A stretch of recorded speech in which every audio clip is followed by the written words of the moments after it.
আপনাদের সবাইকে স্বাগত জানাচ্ছি ক্রাউন সিমেন্টের সৌজন্যে প্রথম আলোর বিশেষ অনুষ্ঠান অভিজ্ঞতার আলোয়।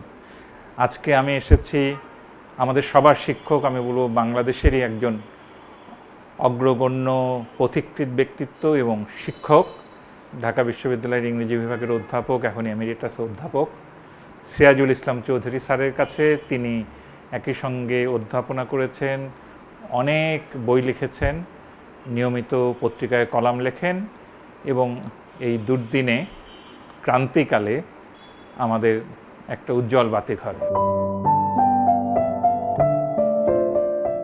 স্যার, আপনাকে স্বাগত জানাচ্ছি। আচ্ছা, ধন্যবাদ আসার জন্য এবং আমাকে অনেক গুরুত্ব দিয়ে তুমি উপস্থাপন করলে।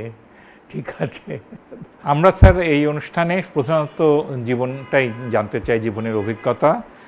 ছোটোবেলা থেকেই আমি তো রংপুরে বড় হয়েছি, টেলিভিশনে আপনাকে দেখতাম, বিশেষ করে টেলিভিশন বিতর্ক প্রতিযোগিতায় আপনি অনেক সময় বিচারক হতেন।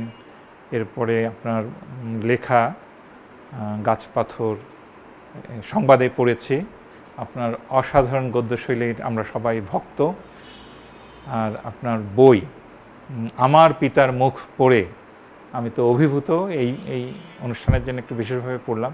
তো স্যার, যা জানতে পারলাম আপনার জন্ম হচ্ছে এই মুন্সিগঞ্জে বিক্রমপুরে। একটু বলবেন স্যার, কোথায় জন্ম হলো? হ্যাঁ, আমার তো জন্ম হয়েছে আসলে নানা বাড়িতে। আমাদের সময়ে মায়েরা ওই মায়ের বাড়িতে যেতেন, প্রথম সন্তান। আমি আমার মায়ের প্রথম সন্তান। তো ওই নানা বাড়ি আবার বিক্রমপুরের মধ্যেই। আমাদের গ্রামের নাম হচ্ছে বারৈখালী, হ্যাঁ, একটা প্রান্তিক গ্রাম।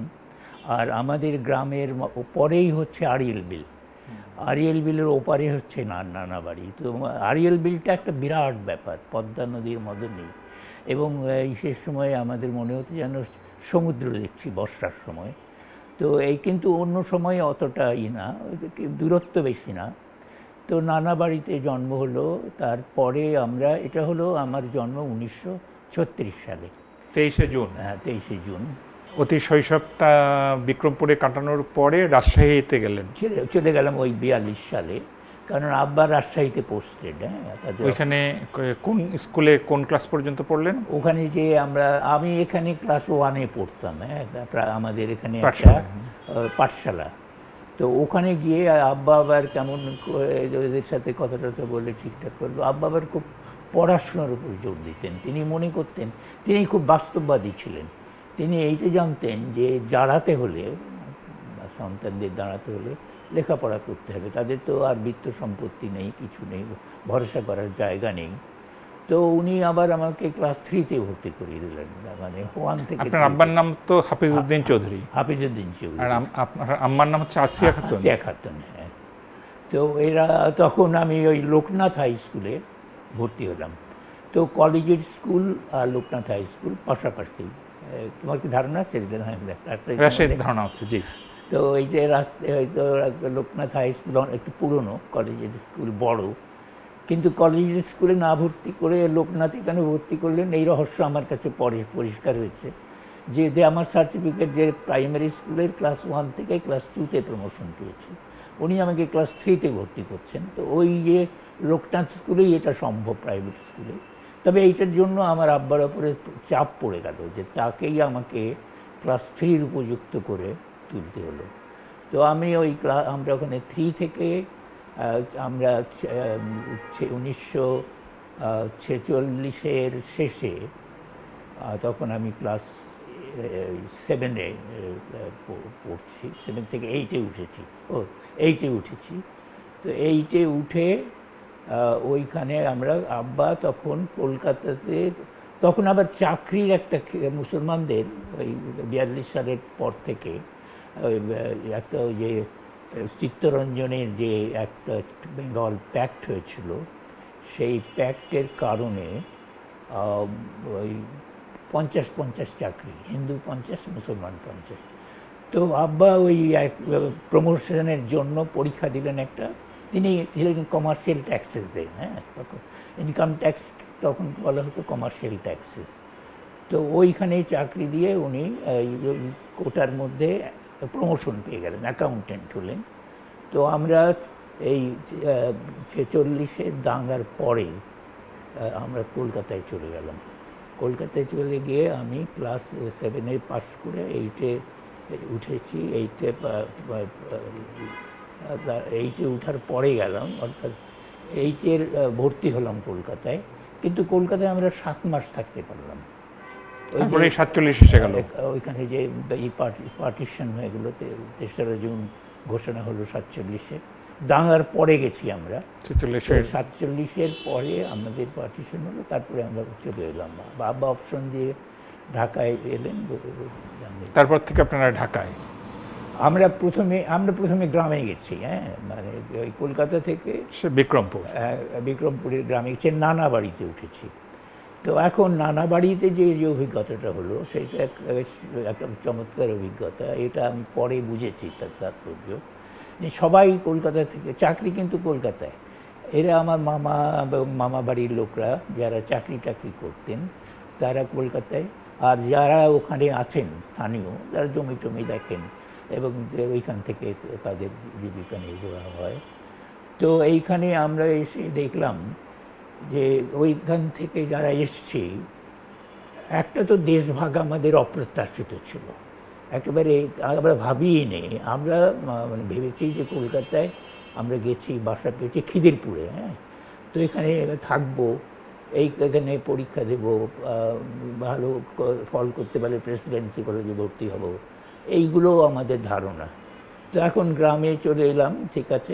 এখানে এসে দেখলাম যে আমার মামা বাড়িতে সবাই এসছেন, কিন্তু টের পেলাম যে এখানেও একটা পার্টিশন দাঁড়িয়ে গেছে। আমাদের ওই সমস্ত গ্রামে কিন্তু, গ্রামের বাড়িতে কিন্তু কোনো দেয়াল ছিল না, দেয়াল তো ছিলই না, এমনকি বেড়াও ছিল না। আর নানান ঘর, এক এক শরিকের এক একটা ঘর, কিন্তু উঠান একটা। তো কার কোনটা ঘর এইটাও আমরা পার্থক্য করতাম না। যাই হোক, তো ওইখানে একেবারে মেলামেশা, সবাই একসাথে আছি। কিন্তু একটা নীরবে একটা প্রাচীর দাঁড়িয়ে গেল। সেটা হলো যারা সরকারি কর্মচারী থেকে এসছে আর যারা ওখানে বেসরকারি প্রতিষ্ঠানে করতো, মিউনিসিপ্যালিটিতে, কর্পোরেশনে, ধরো মিউনিসিপ্যালিটি না, কলকাতা কর্পোরেশনে চাকরি করে, তারপরে শিপিং কোম্পানিতে চাকরি করে, বিভিন্ন কোম্পানিতে চাকরি করে। তারা আবার এখানে এলেন, তারা কিন্তু বেকার হয়ে এসছেন। এবং আর আমরা যারা সরকারি চাকরি ছিল, তারা সবাই এখানে এসে সরকারি চাকরি পেলেন। এবং এইটার মধ্যে একটা প্রাচীর আমরা তখনই দেখেছি।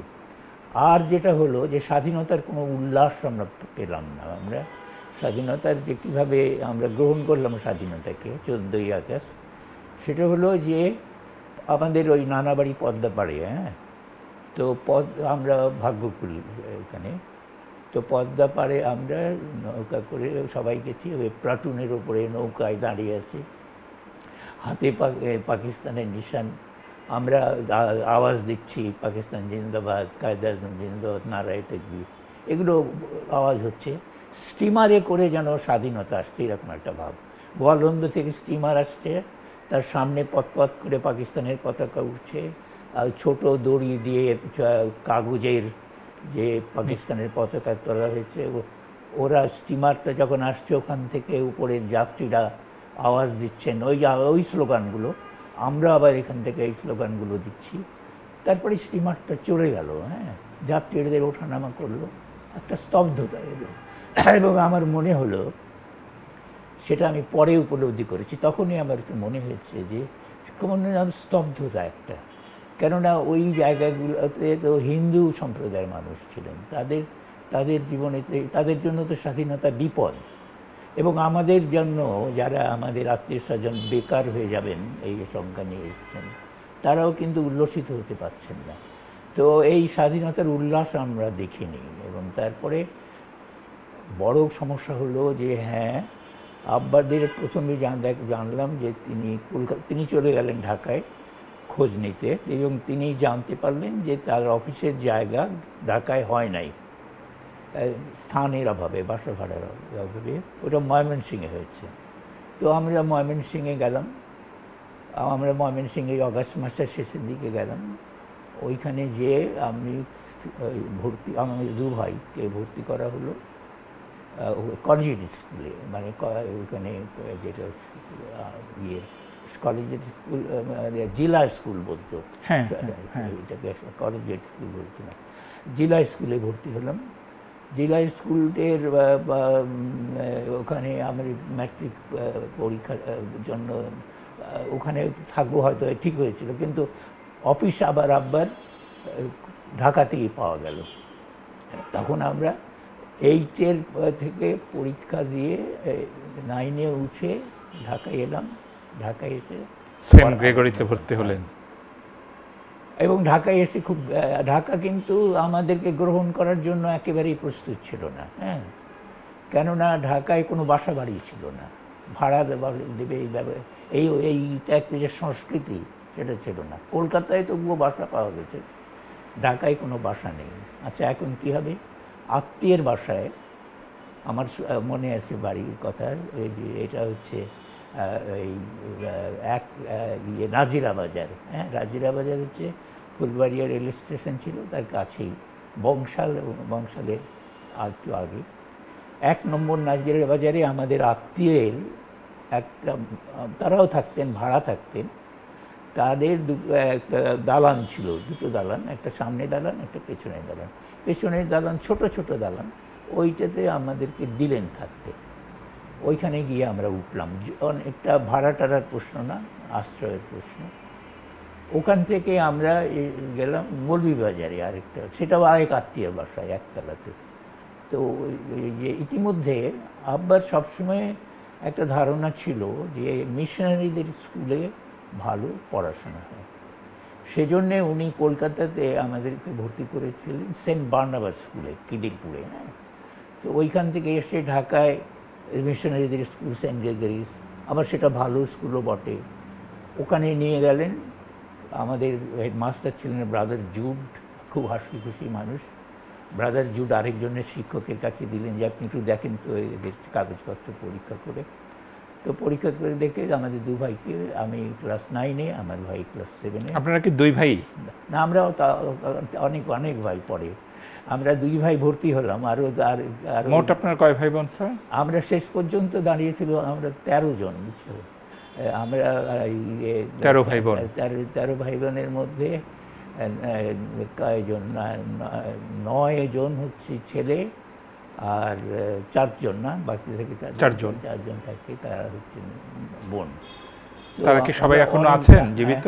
সেকালে পরিবারগুলো কিন্তু এত বড় বড়ই ছিল আমাদের। হ্যাঁ হ্যাঁ স্যার, আপনার ভাই বোনরা সবাই বেঁচে আছেন? না, আমার ভাই বোনরা অনেকেই চলে গেছেন। আমরা আমার সাথে ওই যে মেজো ভাই বললাম না, আমার সবচেয়ে বন্ধুর মতো ছিল। একসাথে সেন্ট গ্রেগরিতে ভর্তি হলেন? সেন্ট গ্রেগরিসে পড়তো, তারপরে আমরা একসাথেই বড় হতাম। ও এই করোনার সময় ও মারা গেল। তারপরে 3rd ভাইটা ডাক্তারি মেডিকেলে পড়তো, পড়ে সে ডাক্তার হয়েছিল, সেও মারা গেল এই সাম্প্রতিক কালে। বোনরাও মারা গেছে, একটা বোনই এখনো জীবিত আছে। আচ্ছা, তারপরে সেন্ট গ্রেগরিতে থেকে আপনি ম্যাট্রিক পাস করলেন। তখন এটাকে ম্যাট্রিক বলতো না, high school pass? High school examination 2টো ছিল, সেকেন্ডারি বোর্ডের যেটা সেটা ম্যাট্রিক, আর আমাদের ঢাকা থেকে যে স্কুলগুলো, সেই স্কুলগুলোকে বলা, সেই স্কুলগুলোর পরীক্ষা ছিল ওই যে ঢাকা বোর্ডের, সেটার নাম ছিল high school examination. High school examination. আচ্ছা, কলেজও মানে ইন্টারমিডিয়েট কলেজও আপনার সেন্ট গ্রেগরিতেই হলো? এটাও হয়েছে আরেকটা ইতিহাস।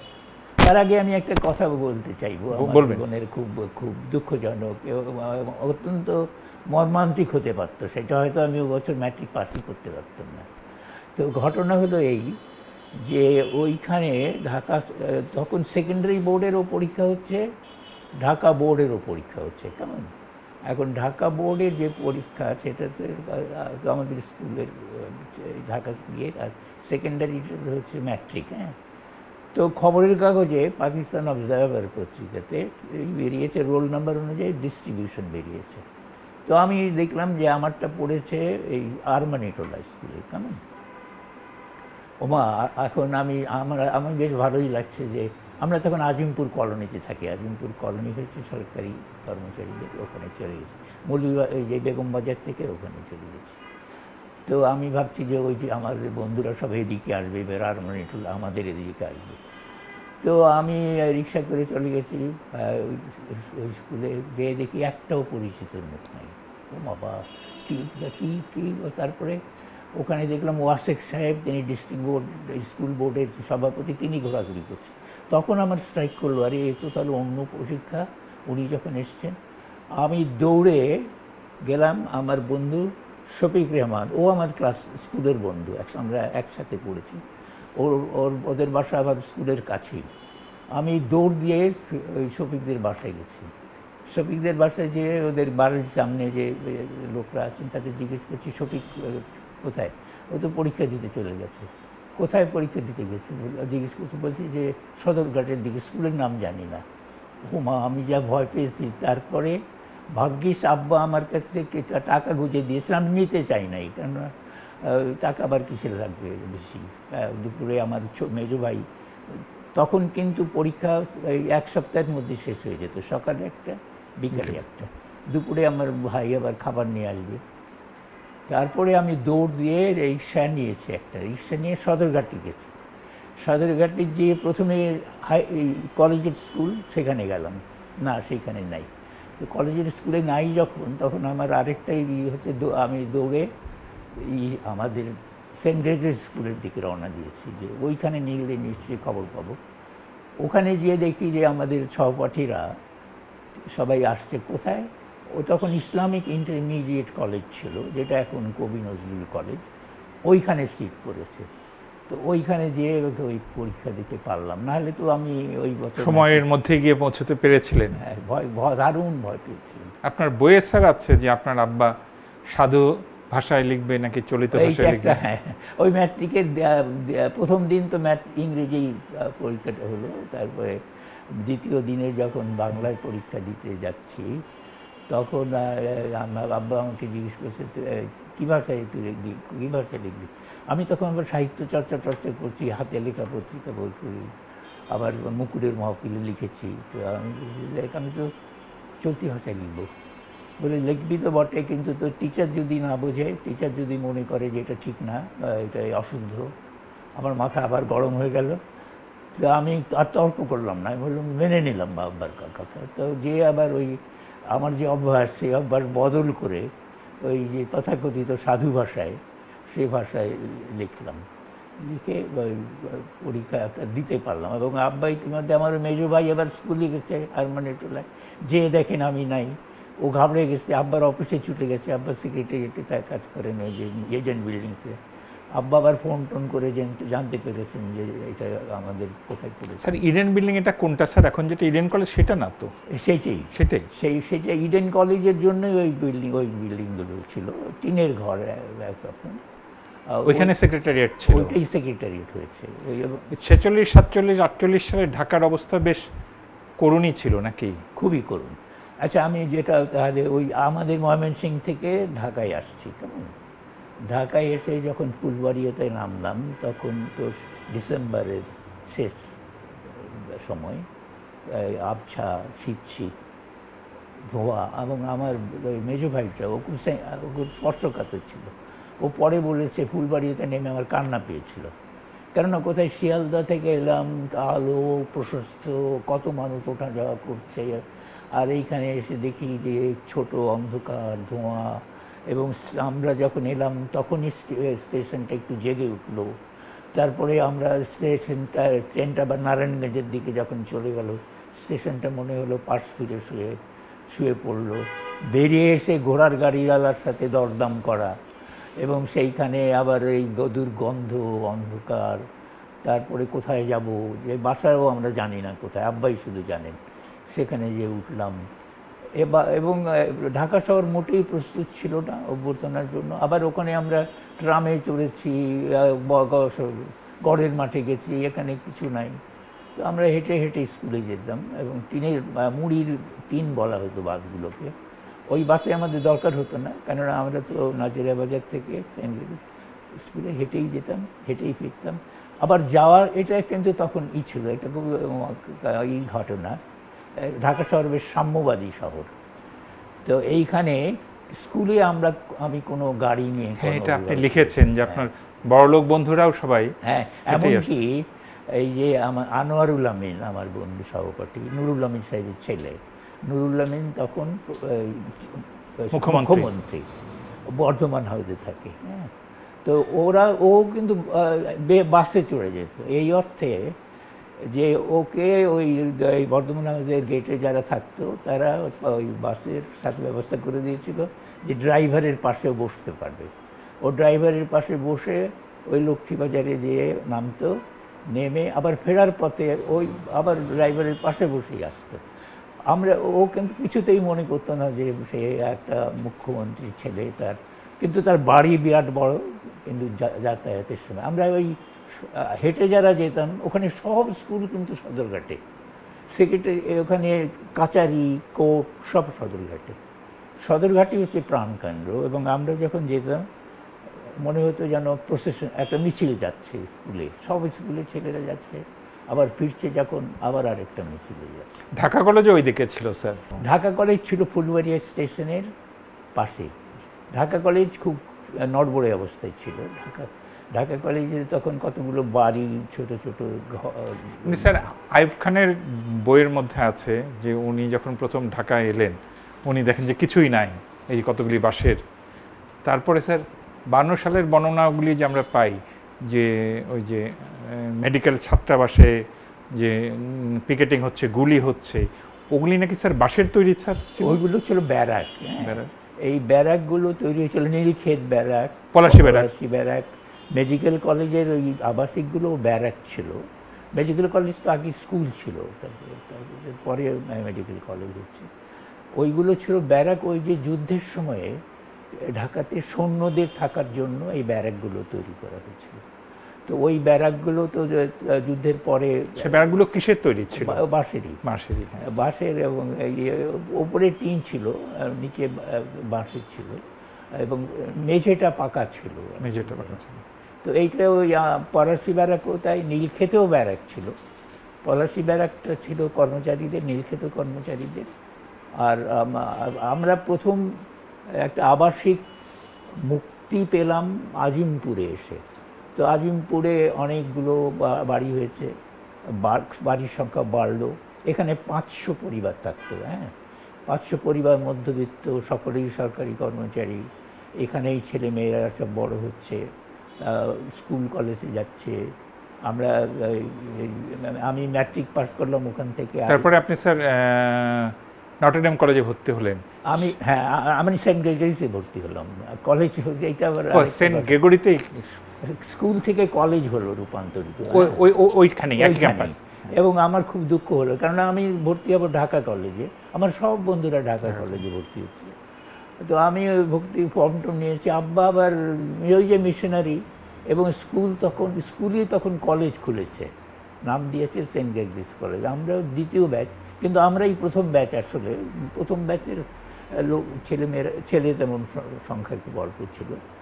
তো ওই স্কুলে আবার সকালবেলা খুব মন খারাপ হতো, যে আবার সকালবেলা। আপনি যে স্যার দেয়াল পত্রিকা করতেন, তারপর আপনি শামসুদ্দিন আবুল কালামের কার সঙ্গে দেখা করতে গেলেন, ওই ছাত্রাবস্থাতেই সাহিত্য করতে শুরু করেছেন? আজিমপুরের কারণে। হ্যাঁ, আজিমপুরের কারণে আমরা বেগমবাজারে, আগে বেগমবাজারে ছিলাম। হ্যাঁ, বেগমবাজারে তার আবুল হাসনাত রোডে, যেটা ওইখানে এক বাড়িতে নাজরুল করিম এবং আমাদের এক আত্মীয় আজহারুল হক চৌধুরী, তারা ব্যাচেলার, তারা দুজন থাকতেন। হ্যাঁ, তো ওইখানে আমাদের এক বন্ধু, আমার 2 বছরের বড়, ওর সাথে দুজনে মিলে আমরা একটা হাতে লেখা পত্রিকা করলাম।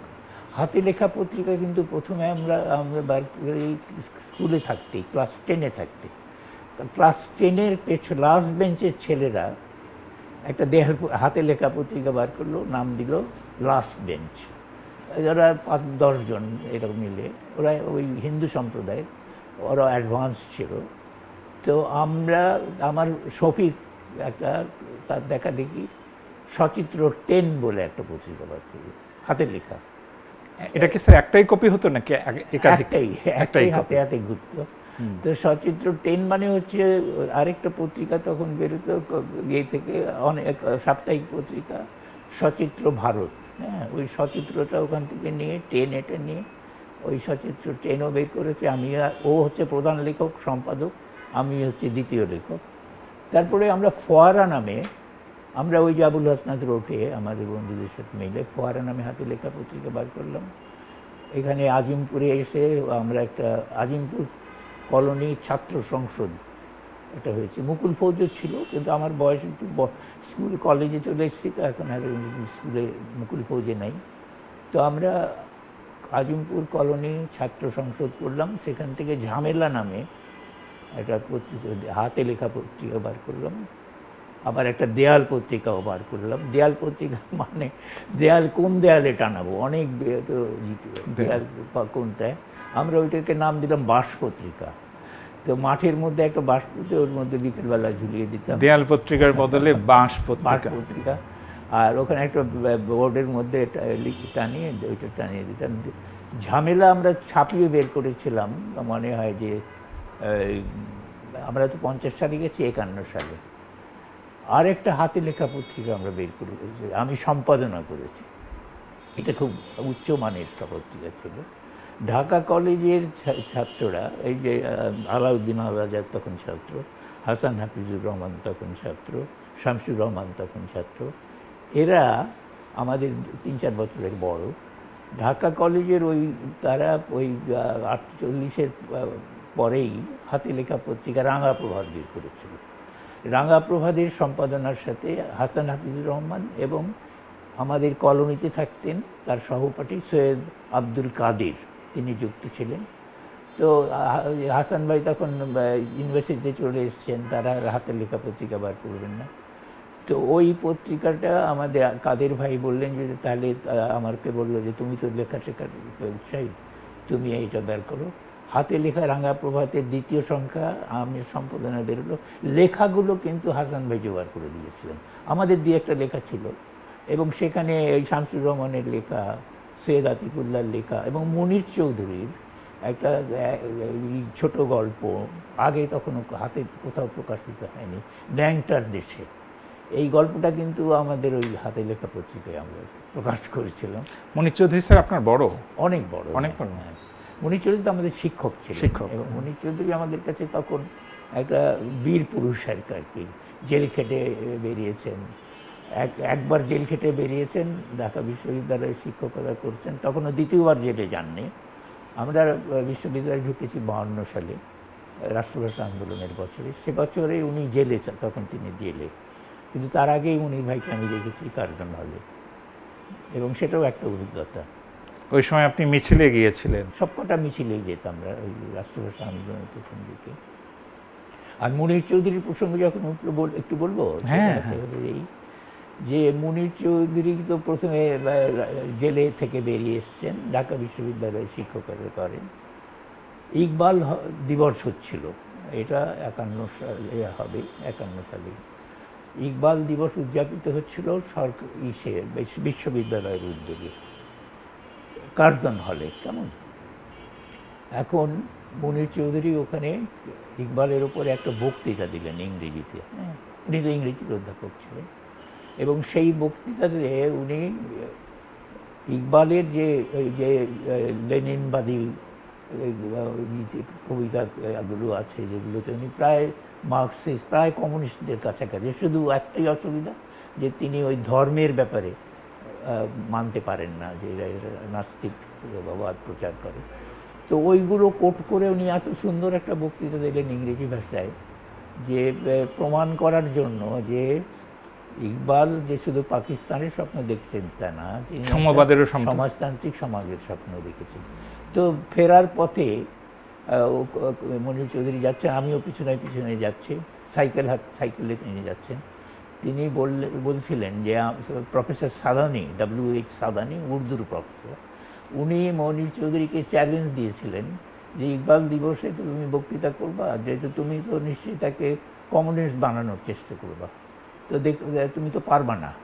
তো উনি বললেন যে আমি চ্যালেঞ্জটা নিয়েই এই বক্তৃতাটা দিলাম। ওই মনির চৌধুরীকে প্রথম দেখলাম, প্রথম শুনলাম, পরে তো আমাদের মনির চৌধুরী এই আমাদের ভাই হয়ে গেছিলেন, শিক্ষক, কিন্তু আমরা তাকে মনির ভাই বলেই রাখতাম।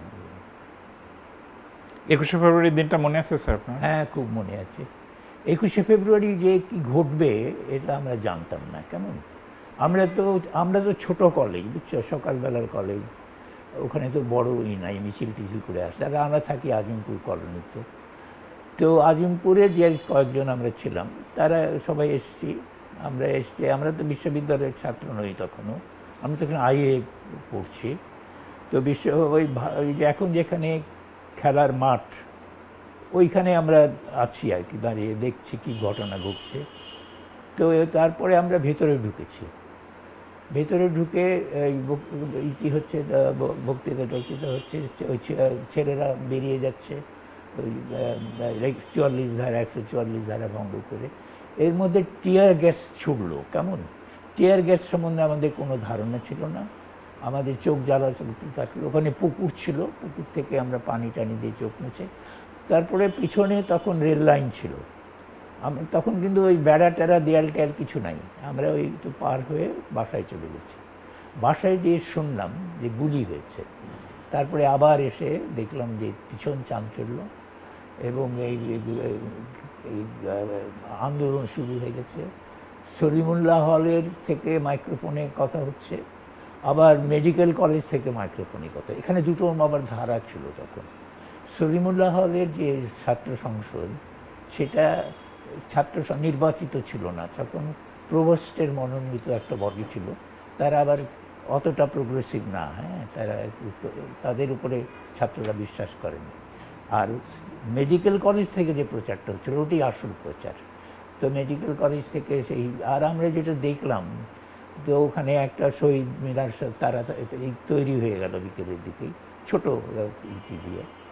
তো তারপরে মানুষ টাকা দিচ্ছে বা স্বর্ণালঙ্কার জমা দিয়ে যাচ্ছে, যে স্বতঃস্ফূর্ততা। এবং আরেকটা জিনিস যেটা ঘটলো সেটা হলো ঢাকার লোকরা, ওরা কিন্তু যেহেতু ওরা একটু উর্দু মানে একটা নিজস্ব ভাষায় কথা বলতো, সেই উর্দু মিশ্রিত, এবং নবাব বাড়ির প্রভাবে ছিল, সর্দারদের প্রভাবে ছিল, সেজন্যে তারা কিন্তু এইটাতে সমর্থন দিত না। কিন্তু যে মুহূর্তে শুনলো যে ছাত্র মারা গেছে, এটা অদ্ভুত ঘটনা, ছাত্র মারা গেছে, এটা শুনে ওই ঢাকা শহরের সমস্ত ঢাকা শহর একেবারেই জেগে উঠল। পিয়ারু সর্দার বলে একজন ছিলেন, তার ওখানে ঠিকাদারি ছিল ওই মেডিকেল কলেজের ভেতরে। তিনি খুলে দিলেন যে ছেলেদেরকে যে ইট সুরকি যা সিমেন্ট যা দরকার হয় না। তারা পরে যে শহীদ মিনারটা তৈরি হলো পিয়ারু সর্দারের ওইখান থেকে। তো তারপর 21শে ফেব্রুয়ারি তো গেল, 22শে ফেব্রুয়ারি যে ইচ্ছে হলো, আবার সমাবেশ হলো, গায়েবী জানাজা হলো, মিছিল হলো, সেইটাতেও আমি ছিলাম। ওখানে যে শহীদের সেক্রেটারি হাইকোর্ট এখন যেখানে, ওখানে গুলি হলো, আবার এখানে একজন মারা গেলেন। আমরা আবার মিছিল সদরঘাট পর্যন্ত গেল, আমিও সদরঘাট পর্যন্ত। হাজার হাজার লোক হতো মিছিলে, অনেক লোক হচ্ছে। হ্যাঁ, ছোট্ট শহরে এত লোক কোথা থেকে এলো সেইটাই তো আমরা বুঝতে পারি না। বিশেষ করে যেটা রাষ্ট্রভাষা আন্দোলনে এটা একটা বিশেষ ভূমিকা কিন্তু সরকারি কর্মচারীদের। ওই যে নীলক্ষেতের লোক, পলাশির লোক, এরা ব্যারাকে থাকে এবং এরা কিন্তু কলকাতা থেকে এসছে, ওখানে একটা ভালো অবস্থায় ছিল, মানে থাকা টাকার। এখানে নানান রকম অসুবিধার মধ্যে আছে। এরা সেক্রেটারিয়েটের লোক আর স্থানীয় লোক, এই সমস্ত যে এত বড় মিছিল তো আর আগেই ঢাকা শহরে কখনো হয়নি। আর এই স্বতঃস্ফূর্ত যে একটা জাগরণ, সেইটাই তো ঢাকা শহরে কখনো হয়নি। তো এই যে ঘটলো ওই কারণে যে ছাত্র হত্যা হয়েছে, যেটা স্যার 2024-এর জুলাই আন্দোলনের সময়ও কোটা আন্দোলন তো সরকারি চাকরির জন্যে কেউ সমর্থন, কোটা আন্দোলন সে সবাই মনে মনে সমর্থন করছে কারণ এটা বৈষম্য মুক্তি। কিন্তু যখনই গুলি হলো, যখনই ছাত্র মারা যেতে শুরু করলো, শিশুরা, কিশোররা, শ্রমিকরা, মানুষরা, তখন কিন্তু মোটামুটি সবাই এই আন্দোলনে যুক্ত হয়ে পড়ল। এখন স্যার আমি এরপরে ঢাকা বিশ্ববিদ্যালয়ের আপনার ছাত্র জীবনটা একটু শুনতে চাই। ঢাকা বিশ্ববিদ্যালয়ের ছাত্র জীবনে আমরা জানতাম না কি করব ভবিষ্যতে, কিন্তু আমার বাবারা জানতেন, আমাদের বাবারা জানতেন যে সেই ছেলেকে সরকারি কর্মচারী, সিএসপি হতে হবে, সিএসপি হতে হবে। তো এখন আমি ভর্তি হবো, আমার আবার সাহিত্যপ্রীতি জেগে উঠেছে। সাহিত্যপ্রীতি জাগার পেছনে আবার ছোট্ট একটা দুর্ঘটনার ঘটনা আছে। সেটা হলো রাজশাহীতে ফুটবল খেলতে গিয়ে আমি পা ভেঙে ফেলেছিলাম। পা ভেঙে ফেলার ফলে 1 মাস 1.5 মাস তখন প্লাস্টার করে শুয়ে থাকতে হয়েছে। তো ওই সময়ে আমার এই সে যে পত্রিকা পড়তাম, আজাদ পত্রিকার পরের দিন সকালে আসতো, তো পড়তাম মুকুলের মাহফিল পড়তাম, মোহাম্মদী পড়তাম। আব্বা আবার লাইব্রেরি থেকে মুসলিম ইনস্টিটিউটের একটা মধ্যে একটা লাইব্রেরি ছিল, ওখান থেকে তো সুমনের বইও এনে দিতেন। তারপরে রং মশাল পত্রিকা এগুলো আনতেন। এগুলো পড়তে পড়তে আমাদের সাহিত্য প্রীতি যেগুলো, আর ওই যে দুর্ঘটনা, ওইটা থেকে আমার মন খেলাধুলার থেকে বই পড়ার দিকে, আমার বিনোদনের ব্যবস্থাই ছিল বই পড়া। তো এই বই পড়তে পড়তেই আমি এইখানে এসেছি, হাতে লেখা পত্রিকা বের করেছি, দেয়াল পত্রিকা বের করেছি, ঝঙ্ক আবার একটা ইতিমধ্যে ঝামেলা ছেপে বের করেছি। এটা তো আগেই।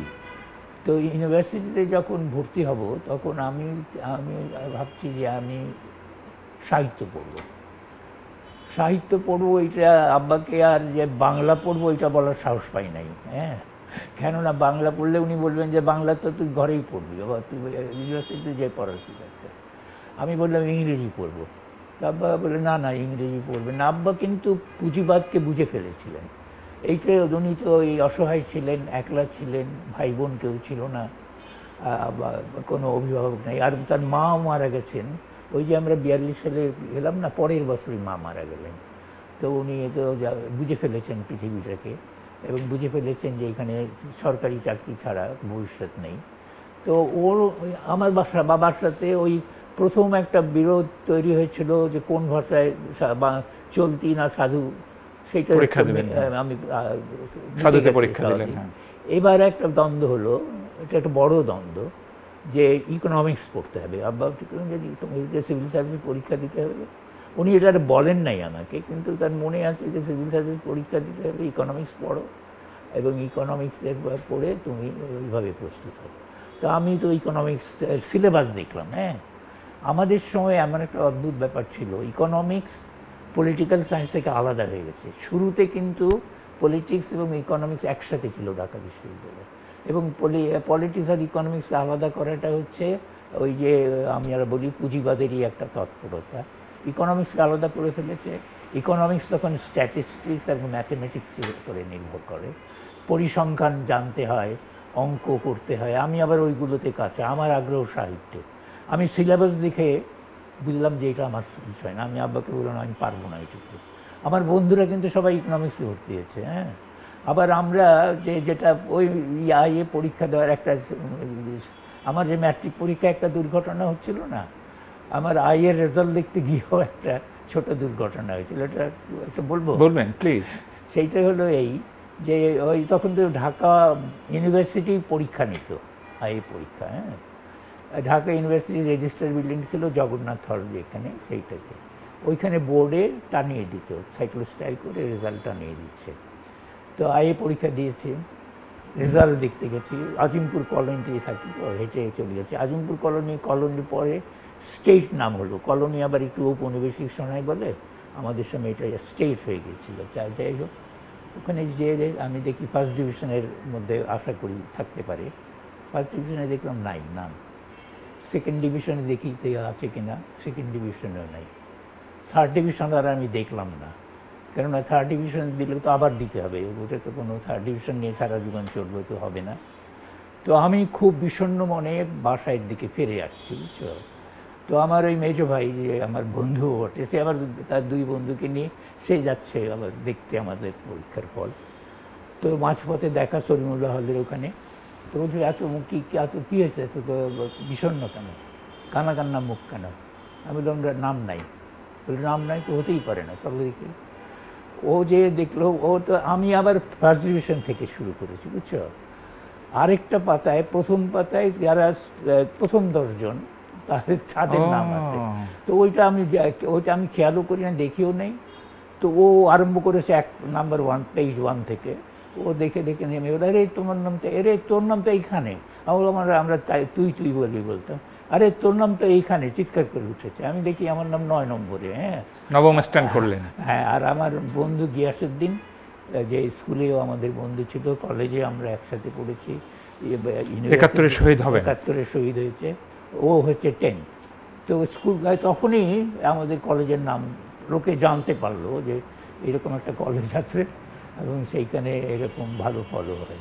তো ওইটাও আমার মানে একটা বড় মনে হয়েছিল দারুণ বাঁচা বাঁচলাম, পাসই করতে পারি নাই। তার ফলে আমাদের জন্য ভর্তি হওয়ার কোনো প্রবলেম ছিল না, আমরা ইজিলি সহজেই ভর্তি হয়ে গেছি।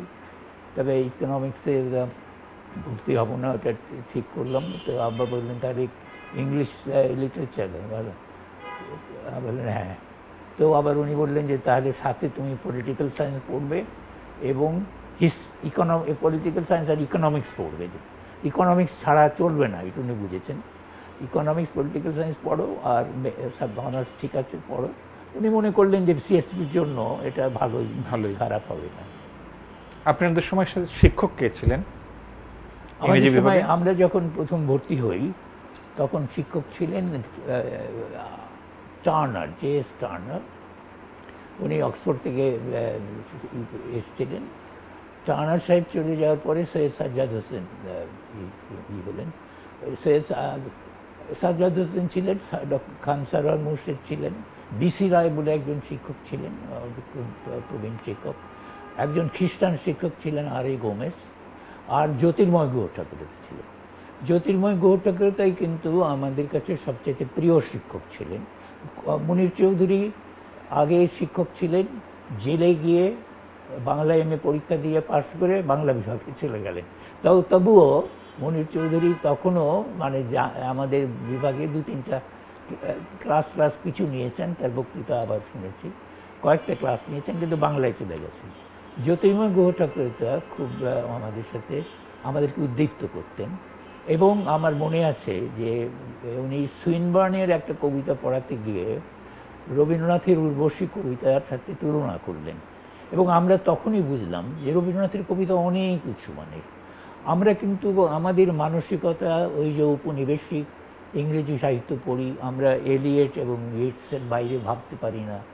রবীন্দ্রনাথ যে তার সাথে অনেক বড় কবি সেইটা কিন্তু উনি বলেন নাই, কিন্তু ওই যে তুলনামূলকভাবে পড়লেন, দেখালেন, তাতে বুঝলাম যে রবীন্দ্রনাথ অনেক উঁচু মানের বড় মাপের কবি এই ইংরেজ কবিদের চাইতে। তারপরে স্যার আপনি ঢাকা বিশ্ববিদ্যালয় থেকে এটা কি মাস্টার্স হলো? আমি অনার্স করলাম। অনার্স করে টিচার হলেন? আমাদের সময় চাকরির কোনো অসুবিধা ছিল না, চাকরি পাস করলেই কোনো না কোনো চাকরি পেতে। তো আমি পরীক্ষা দিয়ে কোন কলেজে যাব দরখাস্ত করলাম হরগঙ্গা কলেজে, সেখানে তাকে চাকরির জন্য মনোনীত হলাম। তখন আপনার আব্বা নিশ্চয়ই বিশেষভাবে হতাশ হলেন। হ্যাঁ, আবার দেবেন্দ্র কলেজ মানিকগঞ্জ, সেখানেও পেলাম। তো হরগঙ্গা কলেজেই গেলাম, ওখানে কয়েক মাস থাকলাম। ইতিমধ্যে তখন আমার পরীক্ষার ফল বেরোয়নি। পরীক্ষার ফল বেরোনোর পরে তো ভালো ফল পেয়েছি, আমি আবার প্রথম শ্রেণীতে প্রথম হয়েছিলাম সেইবার। তো এরপরে কোথায় এসে করবো, জগন্নাথ কলেজে চাকরি খালি হয়েছে। তো জগন্নাথ কলেজে ইন্টারভিউ দিতে গেলাম। তো জগন্নাথ কলেজে তখন আবার একটা নিয়ম ছিল, জগন্নাথ কলেজ কিন্তু হট্টগোল, মানে হাট, এবং ঘিও বলে একটা শব্দ দিত, বুঝছো, টিচারদেরকে ঘিও বলে একটা, ঘিও। হ্যাঁ, মুনির চৌধুরী কিছুদিন আগে ওইখানে ছিলেন আর কি, ওই ঢাকা বিশ্ববিদ্যালয়ে আসার আগে। তো ঘিও বলে তার ক্লাসে আওয়াজ দিয়েছিল। উনি আবার বলেছেন কোনো দেখেন নাই কে বলেছে, যে জায়গা থেকে উঠেছে ওখান থেকে একজনকে ডেকেছে, এই তুমি আসো। তাকে বলেছে ঘিও সম্বন্ধে তুমি বলো ইংরেজিতে, 2 মিনিট বলো। তো নার্ভাস হয়ে গেছে। তো ঘিও আর আমাদের সময় ছিল না, কিন্তু আমাদের সময় যেটা হচ্ছিল সেটা হচ্ছে যে ডেমনস্ট্রেশন দিতে হতো। তো আমরা পরীক্ষার ক্লাসরুমে ডেমনস্ট্রেশন দেবে যে ক্যান্ডিডেট, আর ওখানে প্রিন্সিপাল, আবার টিচাররা, ছাত্ররা তো আছেই। তো আমাকেও ডেমনস্ট্রেশন দিতে হতো। তো আমার যে ওখানে আমাদের সিলেবাসে কিডসের অটাম কবিতাটা ছিল, হ্যাঁ, অটাম আমার পড়া ছিল, আমি কিডসে তো পড়েছি, কাজে আমি ওইটা কোনো কষ্ট হলো না। আর আমরা যেটা, আমার একটা সুবিধা ছিল যে আমরা নাটক করতাম, আমরা যে আজমপুর কলোনি ছাত্র সংঘের না, ওখানে নাটক করতাম, ছায়া নাটক করতাম, রবীন্দ্র, সুকান্ত, নজরুল একসাথে জয়ন্তী করতাম। তো আমার বক্তৃতা দিতে অভ্যাস ছিল। আবার সলিমুল্লাহ হলে প্রথম বর্ষে ভর্তি হওয়ার বছরে আমি নির্বাচিত হয়েছিলাম। তো ওখানে ছাত্র সংসদে নির্বাচিত হয়েছি, মাইক্রোফোনে কথা বলি, কাজেই আমার কোনো প্রবলেম না। জগন্নাথে ভর্তি হয়ে গেলাম। তারপরে ইউনিভার্সিটিতে আমার আগে ইউনিভার্সিটিতে তখন ভর্তি চাকরি পাওয়া কঠিন ছিল, কেননা পদ নির্দিষ্ট ছিল। কেউ যদি রিটায়ার করতেন বা কেউ যদি মারা যেতেন তাহলে খালি হতো সেই পদে। আমার আগে ইসে ছিলেন, লেকচারার ছিলেন আমাদের 2 বছরের সিনিয়র আবু জাফর ওবায়দুল্লাহ। হ্যাঁ, তো ওই ওবায়দুল্লাহ আবার সিভিল সার্ভিস পরীক্ষা দিয়ে চলে গেলেন, খুব ভালো রেজাল্ট করলেন, বোধহয় দ্বিতীয় হলেন। তো চলে গেলেন, তো ওই জায়গায় খালি হলো। টার্নার সাহেব ওই যে আমাদের দিয়ে উনি আমাকে তার ক্লার্ককে দিয়ে ফোন করাইয়েছেন ইয়ের কাছে যে ওকে আসতে বলো। তো উনি আমি গেলাম, তো কিন্তু তখন শেখ টার্নার সাহেব আবার বদলি হয়ে চলে গেলেন রিটায়ার করে। তখন সাজ্জাদ সাহেব এলেন, সৈয়দ সাজ্জাদ হোসেন, তিনি আবার আমাকে নিয়ে নিলেন আর কি অ্যাডহক। তো কোনো ইউটি পরীক্ষা ছিল না, আমি বিশ্ববিদ্যালয়ের শিক্ষক হয়ে গেলাম। কত সালে স্যার? এইটাই আমি না পাস করলাম 56 সালে, 1957 সালে। 52 সালে ভর্তি হয়েছি, তখন তো সেশন জানতাম নেই। 52 সালে ভর্তি হয়েছি, 56 সালে বেরিয়ে গেছি। 56 সালে ওইসব কলেজে 2 কলেজে ঘুরে 57 সালের অক্টোবরে আমি ঢাকা বিশ্ববিদ্যালয়ে এই লেকচারে জয়েন করলাম। তাতে আমার বেতন কমে গেল। বেতন কমে গেল, তখন বেতন ছিল 250 টাকা লেকচারের। হ্যাঁ, আর জগন্নাথ কলেজেও বেতন 250 টাকা, কিন্তু জগন্নাথ কলেজে একটা নাইট শিফট ছিল। নাইট শিফট করার জন্য আবার অ্যালাউন্স পাওয়া যেত 25 টাকা। তো আমার 275 টাকা ছিল, এখানে এসে 200-250 টাকা নামলাম। কিন্তু ঢাকা বিশ্ববিদ্যালয় তো আমার স্বপ্নের জায়গা। কেন স্বপ্নের জায়গা সেটা একটা বলি। বলেন। একটা স্বপ্ন হচ্ছে যে গ্রন্থাগার, আমার তো বইয়ের নেশা, এবং আমি দেখলাম যে এই যে আমি লেকচারার হলে আমার প্রথম যেটা সুযোগ হবে সেটা হলো অবাধে লাইব্রেরির ভেতরে, আগে লাইব্রেরির ভেতরে যেত না, স্লিপ দিয়ে বই আনতে হতো। তো ওইটা একটা, এত বড় গ্রন্থাগার ঢার নেই। দ্বিতীয় হচ্ছে যে শিক্ষকরা আমাকে পড়িয়েছেন তাদের সঙ্গে আমি ওঠা বসা করতে পারবো। তৃতীয় যেটা বিবেচনা, সেটাও খুব গুরুত্বপূর্ণ, যে ঢাকার বাইরে যেতে হবে না, কোনো ট্রান্সফার নেই। আর চতুর্থ যেটা, সেটা হলো যে অনেক ছেলে মেয়ের সাথে মিশতে পারবো। এই সব বিবেচনায় আমি ঢাকা বিশ্ববিদ্যালয়ের চাকরিটাই মনে করলাম আমার হয়ে গেছে কাজ, আমার আর কোনো এদিক সেদিক তাকাতে হবে না। আমি ওই যে ঢুকেছি, আর আমি অন্য কোনো পদে আকৃষ্টও হই নাই বা যাইও নেই, ভাবিও নেই, এইখানেই ঢুকেছি, এইখান থেকেই। আপনি উচ্চশিক্ষার্থে বিদেশে গেলেন, এটাকে বিলেতে গেলেন? বিলেতে গেছি দুবারই। দুবারই একবার গেছি 59 সালে, আরেকবার গেছি 65 সালে। পিএইচডি করলেন ওখান থেকে? হ্যাঁ। তো আমরা ওই বিশেষ করে 59 সালে গেলাম ব্রিটিশ কাউন্সিলের একটা স্কলারশিপে, ওইটা ছিল 10 মাসের, সেখানে পোস্ট গ্রাজুয়েট ডিপ্লোমা করলাম লিডসে। এবং এইখানে বলি যে লিডসে গিয়েই আমরা কিন্তু একটা প্রাদেশিক জায়গায় ছিলাম, ঢাকা তো গ্রামের মতো। তো লিডসে গিয়ে আমি একটা প্রথম বড় জগতের সন্ধান পেলাম, এবং এখানে নানান মতবাদের যে আলোচনা, তখন অ্যাংরি ইয়াং ম্যানদের যুগ, তারা ক্যাপিটালিজমের বিরুদ্ধে একটা সংগ্রাম করছে। তো ওই লিডস আবার ছিল বামপন্থীদের ঘাঁটি। তো ওইখানে এই যে তাদের বক্তব্য এগুলো শুনে, এবং আর্নল্ড কেটেল বলে একজন ভদ্রলোক ছিলেন, উনি মার্কসিস্ট, এবং উনি ইংরেজি নভেল ইতিহাস লিখেছেন মার্ক্সের দৃষ্টিতে। ওনার বক্তৃতা শুনলাম, আমরা দৃষ্টিভঙ্গিটা বদলে গেল, এবং আমি যে এই বামপন্থার সন্ধান সেটা কিন্তু ওই দিল্লিতে গিয়েই পেয়েছি, বিশেষ করে ওই লিডসে গিয়ে 59 সালে। তারপরে আবার পিএইচডি করলেন? আবার পিএইচডি করলাম 5 বছর পরে। তখন আবার নিয়ম ছিল, একবার বিদেশে গেলে 5 বছর তুমি যেতে পারবে না। তখন আমরা আবার 5 বছর পরে কমনওয়েলথ স্কলারশিপ, এইবার আমি গেলাম লেস্টারে, এবং লেস্টারে গিয়ে আমাদের পিএইচডি করার সময় আবার এক সংকট দেখা দিয়েছিল, মানে তাত্ত্বিক সংকট। সেটা হলো, আমরা তো কোনো খবর রাখি না, কে ওখানে কী ধরনের কাজ হচ্ছে, সেটা আগেই হয়ে গেছে কিনা। তো আমার শিক্ষক স্যার ডক্টর খান স্যার মুর্শিদজি, উনি যে ইয়েটস এবং ইন্ডিয়া এই বিষয়ে পিএইচডির কাজ আরম্ভ করেছেন। আরম্ভ করার কিছুদিন পরে ওনার সুপারভাইজার বলছেন, তোমার তো ক্ষতি হয়ে গেল। কী হলো স্যার? আমি তো আরেকটা এক্সামিনার হয়ে গেছি, দেখি আরেকজনের এই বিষয়ে থিসিস করছে। তখন ইয়েটসের সঙ্গে উনি এলিয়েট এবং সুইনবার্নকে মিলিয়ে একটা তিনজনের মিলিয়ে একটা পিএইচডি করলেন। 3 নম্বর নামটা কি বলেন স্যার? ইয়েটস, এলিয়ট আর সুইনবার্ন। হ্যাঁ, তো আমি ঠিক করলাম যে আমি তো তাহলে তো ওই রকম যদি কোনো একটা বিষয় করলে হবে না, তো আমার বা নভেলের উপরে তখন কৌতূহল। তো আমি জোসেফ কনরাডের উপর করব। কনরাড কিন্তু আমাদের পাঠ্য ছিল না, আমরা খুব গ্রাম্য ছিলাম, বুঝছো।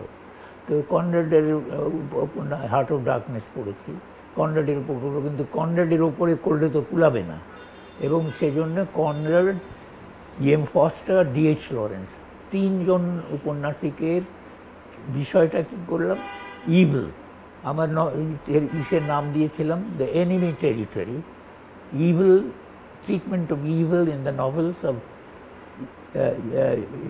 Joseph Conrad, M Forster and DH Lawrence. তো এই তিনজনের সবগুলো উপন্যাস পড়ে আমার খুবই কষ্ট হয়েছে, কিন্তু আমি খুব আনন্দ পেয়েছি পরে যে এইটা একটা আমার নতুন জগৎ খুলে গেছে। কিন্তু স্যার আপনি তো কথা সাহিত্যিক হতে চেয়েছিলেন, ঔপন্যাসিক হতে চেয়েছিলেন, গল্পকার হতে চেয়েছিলেন। স্যার 53 সালের হাসান হাফিজুর রহমানের 21শে ফেব্রুয়ারি সংকলনের তো আপনার লেখা ছিল। সলিমুল হল বার্ষিকীতে আমার লেখা ছিল। আর হাসান হাফিজুর রহমানের 21শে সংকলনে আপনার লেখা ছিল না, আমার লেখা তখন আমি সাহিত্যের ক্ষেত্রে পরিচিত না। আপনি তো ছোট গল্প লিখতেন। ছোট গল্প লিখতাম, হ্যাঁ, মাহেনওয়া পত্রিকাতে লিখতাম। তাহলে এই যে অনেক উপন্যাস পড়তে হলো, সেটা কি আপনাকে আরো বড় উপন্যাসিক হতে সাহায্য করলো না কেন? হ্যাঁ, এটা খুব আমার কাছে এইটাও একটা জিজ্ঞাসা, দুই কারণে। একটা কারণ হচ্ছে, তোমরা যারা সাহিত্য চর্চা করো তারা এত এখানে নিবেদিত চিত্ত, আমার কিন্তু আবার নিবেদিত চিত্রটা হচ্ছে মানে অধ্যাপনায়। এবং অধ্যাপনার আমি এটা দেখেছি যে সাহিত্যের অধ্যাপনা এবং সৃষ্টিশীল সাহিত্য চর্চা এটা পরস্পর বিরোধী জায়গায় চলে যায়। কেননা আমি যখন অধ্যাপনা করি তখন সেটাকে বিশ্লেষণ করি, একটা টেক্সটকে বিশ্লেষণ করি, আর যখন আমি উপন্যাস লিখব বা গল্প লিখব তখন এটাকে আমি সংশ্লেষণ করব। তো এই যে বিশ্লেষণ এবং সংশ্লেষণ এটা পরস্পর বিরোধী। তো এই জন্য আমার এইটা দেখলাম যে এটা সংশ্লেষণ, আমি কবিতা লেখার কখনো চেষ্টা করিনি, এই জন্য যে আমি মনে করেছি ওটা আমি পারবো না। তো আমি ওই গদ্য লেখারই চেষ্টা করলাম, গল্প লিখলাম, ভাবছিলাম উপন্যাস লিখব, কিন্তু দেখলাম যে আমার মন বিশ্লেষণের দিকে চলে গেছে। এবং আমি দেখলাম যে আমি যে সাহিত্যের যে মান, গল্পের বলি, উপন্যাসে বলি, যেগুলো আমি পড়াই, ওর কাছাকাছিও আমি যেতে পারবো না। আমার কাজে আমার আরেকটা অসুবিধা, আমার অভিজ্ঞতা নেই। যে মধ্যবিত্ত বলয়ের মধ্যে, আমরা খুব সংকীর্ণ বলয়ের মধ্যে, ওই ওই ওই যে আজিমপুর কলোনি আর ওই বিশ্ববিদ্যালয়ের বাইরে কোনো অভিজ্ঞতা নেই। তো অভিজ্ঞতা নেই, সেই জন্য আমি ওইখানে আটকে গেলাম। এবং আমি মনে হলো যে এর চাইতে প্রবন্ধ লেখা ভালো, এবং প্রবন্ধ সাহিত্য হতে পারে, এই প্রবন্ধের দিকে চলে গেলাম। আমি আর এইখানে বলি একটা কথা, যে এই ম্যাট্রিক পরীক্ষা দিতে গিয়ে আমার সৈয়দ শামসুল হকের সাথে পরিচয় হলো। হ্যাঁ, সৈয়দ শামসুল হক আর আমরা ম্যাট্রিক একসাথে পরীক্ষা দিচ্ছি। ও এসছে কলেজের স্কুল থেকে, আমি এসছি সেন্ট গ্রেগরিজ থেকে, আবার ওই একসাথে সিট পড়েছে পাশাপাশি। তো দেখলাম একটা সপ্রতিভ ছেলে, বেশ সুন্দর সুন্দর লিখে যাচ্ছে, এবং অত্যন্ত সপ্রতিভ। তারপরে আর তার সাথে দেখা নেই, কেননা সে চলে গেছে বোম্বেতে, আর আমি এখানে পড়ছি সেন্ট গ্রেগরিজে। আর শামসুল হক লেখক হওয়ার জন্য যেরকম আত্মত্যাগ করেছে, পড়াশোনা ছেড়ে দিয়েছে, বোম্বে চলে গিয়েছে, লেখক হয়েছে, আমার তো পক্ষে ওইটা সম্ভব না। আমি পরিবারের বড় ছেলে। ফজলে লোহানীর অগত্যা পত্রিকার সঙ্গে কি আপনার যোগ ছিল? অগত্যা পত্রিকার সাথে আমার পাঠক হিসেবে যোগ ছিল না। আর ওই সৈয়দ শামসুল হক প্রথম যেদিন গল্প পড়ে শোনালেন, ওই আসরটাতে কি আপনি যেতেন? না, ওইটাতে যেতেন না। আমি ওখানে পাকিস্তান সাহিত্য সংসদের দু একটা অনুষ্ঠানে গেছি, কিন্তু আমি একটু আউটসাইডার ছিলাম, এই অর্থে যে আমি কিন্তু ঢাকা কলেজে পড়ি নাই, জগন্নাথ কলেজে পড়ি নাই, আমি একটা ছোট কলেজে পড়েছি, সেইখানে সাহিত্যের কোনো ই নেই। আচ্ছা স্যার, এখন আমি একটু, এতদিন পরে স্যার মুক্তিযুদ্ধকে কেমন দেখেন? মুক্তিযুদ্ধকে তো ভয়ঙ্কর, যখন মুক্তিযুদ্ধ যে যুদ্ধ হবে এইটা পরে আমরা বুঝেছি। প্রথম দিকে তো যেরকম ধারণা ছিল যে একটা তারা একটা আলোচনা করছে, হেন তেন করছে। 23শে মার্চ তখন এটা লেখক শিবির যেটা হয়েছে, তখন লেখক সংগ্রাম সংঘ ছিল নাম, হ্যাঁ। তার পক্ষ থেকে বাংলা একাডেমিতে আমরা একটা বাংলা একাডেমির মিলনায়তনে ওই মূল ভবনের একটা সেমিনার করেছি। বিক্ষিপ্ত শিল্পী সমাজ নামে একটা পোস্টার দেখা যায়, মিছিলের ছবি দেখা যায়। ওইটা আরেকটার ওরা করছে শহীদ মিনারে, আমরা আবার এখানে করছি বাংলা একাডেমি। বাংলা একাডেমিতে আলোচনা। প্রফেসর হাবিবুল্লাহ আমাদের সভাপতি ছিলেন শিক্ষক সমিতির। এখানে ভবিষ্যতের বাংলা কি হবে এই নিয়ে আমরা আলোচনা করি। আমার স্পষ্ট মনে আছে আমার বিষয় ছিল ভবিষ্যতের বাংলা হবে ধর্মনিরপেক্ষ বাংলা। তো এইসব কথা আমরা ওখানে আলোচনা করছি। তারপরে 25শে মার্চে যখন এটা শুরু হলো, তখন তো সেই রাত্রে তো কেউ আমরা ক্লাবে যেতাম, প্রত্যেক দিনই ক্লাবে যেতাম, সভা সমিতি করতাম, মিছিলও করেছি। তো 25শে মার্চে ওই যে চলে এসছি, কিছু হলো না, ছাত্ররা বললো যে স্যার ক্র্যাকডাউন হবে। তখন আমরা বাসায় চলে এলাম, রাত্রে তো শুরু হলো। তো তখন আপনি কোন বাসায়? তখন আমরা ইসের বাসায়, উদয়ন স্কুল যে তার পেছনে, অর্থাৎ জগন্নাথ হল আর উদয়ন স্কুলের মাঝখানে এই বাসাটা।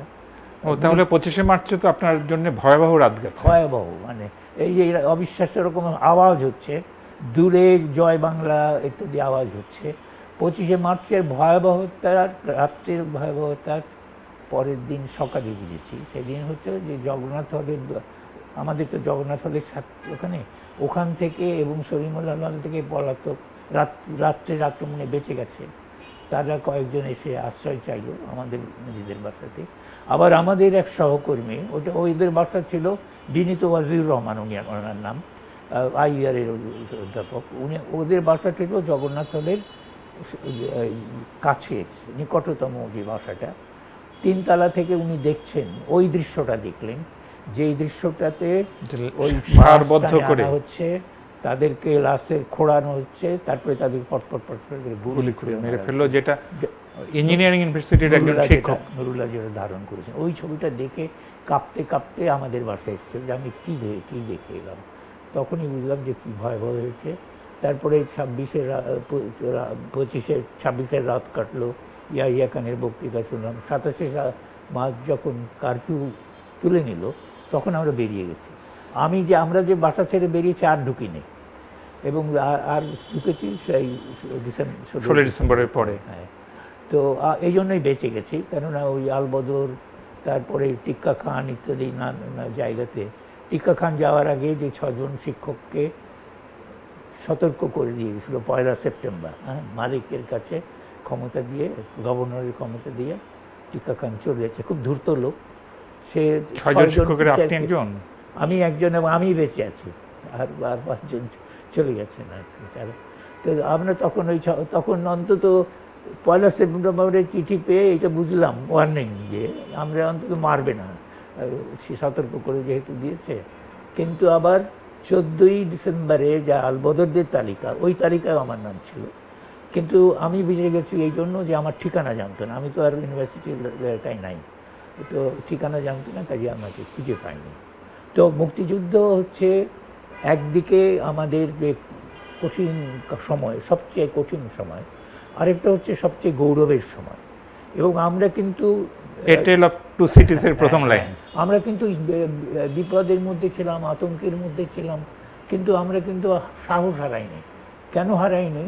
সেটা হলো যে আমাদের জানতাম যে আমরা অনেকেই সকলেই একসঙ্গে আছি, যে যুদ্ধ চলছে, যে আমি একা না, আমার বিপদটা আমার একা না, সারা দেশের মানুষের বিপদ, এবং এই যুদ্ধে আমরা অবশ্যই জিতব। আর ওই বিদেশি বেতার কেন্দ্র থেকে শুনছি, আর ওই আমরা গ্রামে চলে গেছি, আবার স্বাধীন বাংলা বেতার কেন্দ্র থেকে শুনছি। তো আশা ছিল, কিন্তু আতঙ্কও ছিল। তবে ওইটা আমাদের গৌরবের সময় যে সেটা, কিন্তু যেটা হলো, যেটা আমাদের হতাশাজনক, স্বাধীনতার পরেই কিন্তু বুঝলাম যে ওই যে সমষ্টিগত স্বপ্নটা ছিল, ওইটা কিন্তু নেই, ব্যক্তিগত হয়ে গেছে। এবং ব্যক্তিগত স্বপ্নের পদাঘাতে এই যে সমষ্টিগত মুক্তির স্বপ্ন, সেটা মনে হলো চূর্ণ বিচূর্ণ হয়ে গেল। লুটপাটের দৃশ্য দেখতে থাকলাম এবং হতাশা তখন থেকে দেখা দিতে থাকলো। স্যার, আপনি তো সবসময় একটা সাম্যবাদী সমাজ, বৈষম্যহীন সমাজের স্বপ্ন দেখেছেন।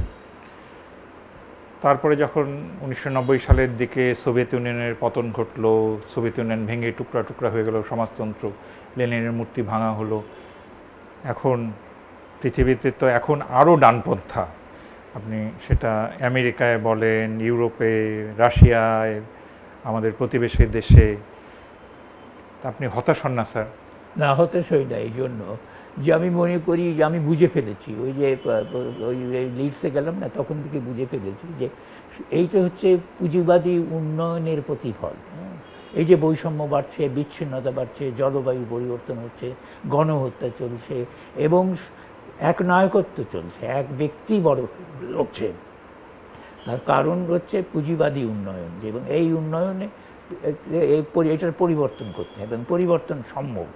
সোভিয়েত ইউনিয়নের পতন কিন্তু আমাকে হতাশ করে না এই জন্য যে আমার মনে হয়েছে প্রথমত যে এইটে সমাজতন্ত্র প্রতিষ্ঠার একটা পরীক্ষার পতন, সমাজতন্ত্রের পতন নয়। আবার আমার এও মনে হয়েছে যে তখন চীন আছে, চীন আবার সমাজতন্ত্রের কথা বলছে, পরবর্তীতে চীনও চলে গেল, কিন্তু আমাকে বুঝলাম যে পুঁজিবাদ পৃথিবীকে বাঁচাতে পারবে না। পুঁজিবাদ পৃথিবীকে, চীন খুব একটা উন্নত দেশ হয়ে গেছে, অনেক অর্থনৈতিকভাবে, সামরিক দিক থেকে খুবই শক্তিশালী দেশ, কিন্তু আমার ধারণা যে ওদের শ্রমজীবী মানুষদের কষ্ট কমে। অবশ্যই সেইটাই তো বাস্তবতা হয়ে দাঁড়িয়েছে যে ওইখানেও এই ব্যবস্থাটা নামে কমিউনিস্ট, কিন্তু আসলে না, আসলে তাদের ওখানে পুঁজিবাদ ঢুকে গেছে এবং বৈষম্য আসছে, করাপশন, দুর্নীতি, যেটা সবচেয়ে বড়, সেটা হচ্ছে শ্রমজীবী মানুষের কোনো। তাহলে আশা কোথায় স্যার? না, আশা হচ্ছে যে সংগ্রাম কিন্তু চলছে এবং আমি মনে করি যে মুক্তির পথ হচ্ছে সংস্কারে কুলাবে না। মুক্তির পথ হচ্ছে সামাজিক পরিবর্তন, সামাজিক বিপ্লব বলবো আমার এটাকে, এবং এই সামাজিক বিপ্লব দেশে দেশে হতে হবে, পুঁজিবাদ দিয়ে কুলাবে না। পুঁজিবাদের জায়গায় সামাজিক মালিকানা, ব্যক্তি মালিকানার জায়গাতে সামাজিক মালিকানা প্রতিষ্ঠিত করতে হবে। এটা যদি না করতে পারি তাহলে আমাদের ভবিষ্যৎ নেই, এবং এইটা করার মধ্যেই আমাদের ভবিষ্যৎ নেই। তো সেজন্যে আমি ওই আশা আমি ছাড়িনি, আমি ছাড়বও না, যে সামাজিক যে বিপ্লবের যে সংগ্রাম সেইটাই পৃথিবীব্যাপী চলবে। এবং দেখছি তো এখন মানুষ তো বিক্ষোভ করছে এবং মানুষ রাস্তায় নামে, রাস্তায় নামছে, আমেরিকাতেও নামে, ইউরোপে নামে, 50টা রাষ্ট্রে কয়েক লক্ষ লোক বিক্ষোভ করলো, তারাই আবার ট্রাম্পকে করেছিল প্রভাবিত হয়ে। মিডিয়া কিন্তু এই ওয়েপন অফ মাস ডিস্ট্রাকশনে পরিণত হয়েছে এখন, মিডিয়া সমস্ত কিছুকে নিয়ন্ত্রিত করছে, কিন্তু তার মধ্যেও মানুষ আসছে, কিন্তু মানুষ সংগঠিত হতে পারছে না। সংগঠিত না হলে তো কাজ হবে না। স্যার, একটা আপনার বিয়ে হয়েছিল স্যার কত সালে? অনেক আগে, 1962 সালে। 62 সালে। ওনার সাথে পরিচয় হলো কিভাবে? না, আমার স্ত্রী যে নাজমা জেসমিন, সেই তার একটা পরিচয় ছিল যে আমার সহপাঠী লতিফুর রহমান, উনি তত্ত্বাবধায়ক সরকারের প্রধান হয়েছিলেন। তো তার স্ত্রীর ছোট বোন এটা, তো ওই দিক থেকে একটা পরিচয় ছিল। আমার আব্বার সাথে আবার কেমন করে যেন আমার শ্বশুরের একটা যোগাযোগ হয়েছিল, তো এটা পারিবারিকভাবেই হয়েছে, মানে পারিবারিকভাবে হলো। তো উনি তো তার 50 বছর বয়সে মারা গেছেন 1989 সালে, 90 সালে, 89 সালে। তখন আপনারও তো বয়স বেশি না, 54। হ্যাঁ, আপনি খুব সুন্দর একটা লেখা লিখেছিলেন বিচিত্রায়। হ্যাঁ, বন্ধুর মুখচ্ছবি না? হ্যাঁ, বন্ধুর মুখচ্ছবি। এটা খুব আন্তরিকভাবে লিখেছিলাম। এতটা বছর একা একা আছেন স্যার? আমার মেয়েরা আছে, আমার দুটো সন্তান, দুটো মেয়ে, ওরা দুজনেই থাকে, এবং এই আমরা তো ওই দুজনেই বাংলাদেশে থাকেন? দুজনেই বাংলাদেশে, আপনি সৌভাগ্যবান। বাড়িতেই থাকে। আপনার 89 বছরের জীবন, আগামী বছর 23শে জুন আপনার 90তম জন্মবার্ষিকী আমরা নিশ্চয়ই সুন্দর করে পালন করব, বাংলাদেশ পালন করবে। এখন এই মুহূর্তে বাংলাদেশ সম্পর্কে, বর্তমানের বাংলাদেশ সম্পর্কে আপনার মূল্যায়ন কি, আর ভবিষ্যতের বাংলাদেশকে কেমন দেখতে চান? বর্তমানের মূল্যায়ন হচ্ছে এই বাংলাদেশ একটা পুঁজিবাদী আমলাতান্ত্রিক রাষ্ট্র, এবং পুঁজিবাদী আমলাতান্ত্রিক রাষ্ট্র হিসেবে এই বিকশিত হয়েছে। এই আমলাতান্ত্রিক রাষ্ট্র পাকিস্তান আমলেও ছিল, পুঁজিবাদের বিকাশ পাকিস্তান আমলেও হয়েছে, ব্রিটিশ আমলে তো পুরোপুরি আমলাতান্ত্রিক ছিল। কাজেই রাষ্ট্রের চরিত্রে কোনো পরিবর্তন হয়নি, সমাজে যে সামাজিক সম্পর্ক সেখানেও পরিবর্তন হয়নি, এবং ওই যে চিরস্থায়ী বন্দোবস্তে জমিদার এবং প্রজার সম্পর্ক, ওই সম্পর্কটাই রয়ে গেছে। এইটা হচ্ছে বাস্তবতা। কিন্তু ইতিমধ্যে মানুষ এতগুলো অভিজ্ঞতার মধ্যে দিয়ে গেছে, কত অভ্যুত্থান, স্বাধীনতা সংগ্রাম, সেইগুলো মিথ্যে নয়, এবং সেই অভিজ্ঞতা মানুষের আছে। মানুষ বিক্ষুব্ধ, কিন্তু যেটা নেই সেটা হচ্ছে যে এই যে বুর্জোয়া রাজনীতি যেটাকে আমরা বলি, সেই রাজনীতির দুটো চেহারা বাংলাদেশে, একটা উদারনীতিকদের, আরেকটা হচ্ছে ধর্ম ব্যবসায়ীদের। যে ধর্মের নামে যারা করে, আবার রাজনীতিকভাবে যারা করে, বুর্জোয়া, যথার্থ বুর্জোয়া নিজেদেরকে বলে, দুটোই কিন্তু ফ্যাসিবাদী। এই ফ্যাসিবাদের বিরুদ্ধে মানুষ বিক্ষুব্ধ সারা পৃথিবীতে, আমরাও বিক্ষুব্ধ, বাংলাদেশের মানুষও বিক্ষুব্ধ। যেটার অভাব সেটা হলো যে এর বিরুদ্ধে এই পরিবর্তনের পক্ষের যে শক্তি, সেই শক্তি দুর্বল, সেই শক্তি ঐক্যবদ্ধ নয়, সেই শক্তি পরস্পরের থেকে বিচ্ছিন্ন হয়ে গেছে। তো ওই যে আমার ভবিষ্যতে যদি আমি দেখতে চাই, তাহলে আমি দেখব যে এই সমাজকে বদলাতে হবে, এবং সমাজই হচ্ছে, আমরা সমাজেই বাস করি, রাষ্ট্র সমাজের উপর কর্তৃত্ব করে। সমাজকে বদল করতে হলে ব্যক্তি মালিকানার জায়গাতে সামাজিক মালিকানা প্রতিষ্ঠিত করতে হবে। সেই সামাজিক মালিকানা প্রতিষ্ঠিত হবে কি হবে না, তার উপরেই আমাদের ভবিষ্যৎ নির্ভর করছে। আমাদের ভবিষ্যৎ নয়, কিন্তু সারা পৃথিবীর ভবিষ্যৎ নির্ভর করছে যে মালিকানাটা কার হাতে থাকবে। অল্প কিছু মানুষ, এমনি ওয়েলফেয়ার স্টেট যেগুলি আছে, সুইডেন, হ্যাঁ, নরওয়ে, হ্যাঁ, এমনকি ইংল্যান্ডও একসময়, আমরা যখন ইংল্যান্ডে, ওগুলিতে আপনি ভরসা করেন না? না, ওগুলোর উপর ভরসা করেন। ওখানে তো দক্ষিণপন্থীদের এখন হচ্ছে, এবং এখন বলাই হচ্ছে, জাতিসংঘের যে বিশেষজ্ঞরা বলছেন যে রাষ্ট্র নিজেকে গুটিয়ে ফেলেছে, রাষ্ট্র আর ওই কল্যাণমূলক কিছু করতে চায় না। ফলে মানুষ, অসহায় মানুষ এখন সহিংস হচ্ছে, বর্ণবাদী হচ্ছে, উগ্র জাতীয়তাবাদী হচ্ছে, লৈঙ্গিক যে অত্যাচার, নারী যে নির্যাতন, সেইগুলো চলছে, এবং জলবায়ুতে যে পরিবর্তন ঘটছে, যে ধরিত্রী যেভাবে উষ্ণ হচ্ছে, তাতে তারাই বলছেন যে এইটে কদিন আগেই জাতিসংঘের মহাসচিব বলেছেন যে ধ্বংসের শেষ প্রান্তে এসে দাঁড়িয়েছে। তো এইটাকে তো প্রতিহত করতে হবে। পুঁজিবাদের পারবে না, পুঁজিবাদকে পরিবর্তন করতে হবে, এবং পুঁজিবাদের সমালোচনা হচ্ছে, কিন্তু পুঁজিবাদের বিকল্প কি সেইটা বলা হচ্ছে না। বিকল্প কিন্তু পুঁজিবাদ তো নিজেকে কারেকশন করারও চেষ্টা করছে, কিন্তু হবে না, তো পারবে না। তাহলে স্যার মানুষকে সংগঠিত করবে কে? মানুষকে সংগঠিত করবে দুই ধরনের মানুষ। এক ধরনের মানুষ হচ্ছে যারা হৃদয়বান, আরেকজনের মানুষ হচ্ছে বুদ্ধিমান। দুটো একসাথেই হতে হবে। হৃদয় দিয়ে অনুভব করতে হবে যে আমরা খুব কষ্টে আছি, বুদ্ধি দিয়ে বুঝতে হবে যে এইটাকে বদলানো দরকার, এবং কীভাবে বদলানো দরকার যে আমি ওইটার উপরে জোর দেব। আমি আর কিছু পথ দেখতে পাই না সামাজিক মালিকানা ছাড়া, যে সেই সামাজিক মালিকানা প্রতিষ্ঠা করার বুদ্ধিটা আসবে, হৃদয় দিয়ে মানুষ বুঝবে, এবং মানুষ সমবেত হবে বাঁচার জন্য। মানুষকে তো বাঁচতে হবে, এবং গ্রহটাকেও বাঁচাতে হবে, এই গ্রহটাকে বাঁচতে হবে, এবং স্বপ্ন ছাড়া তো মানুষ বাঁচে না। মানে কেবল খেয়ে তো মানুষ বাঁচে না, স্বপ্ন ধরতে হয়। তো এই স্বপ্নটাকে ছাড়লে কিন্তু একেবারেই মানুষ একেবারেই অসহায় হয়ে পড়বে। তখন ওই যে সমস্ত সহিংসতা, এই যে উগ্রতা, এগুলো আরও বৃদ্ধি পাবে। এবং উগ্রতা কীভাবে বৃদ্ধি পেয়েছে সেটা আমরা দেখছি।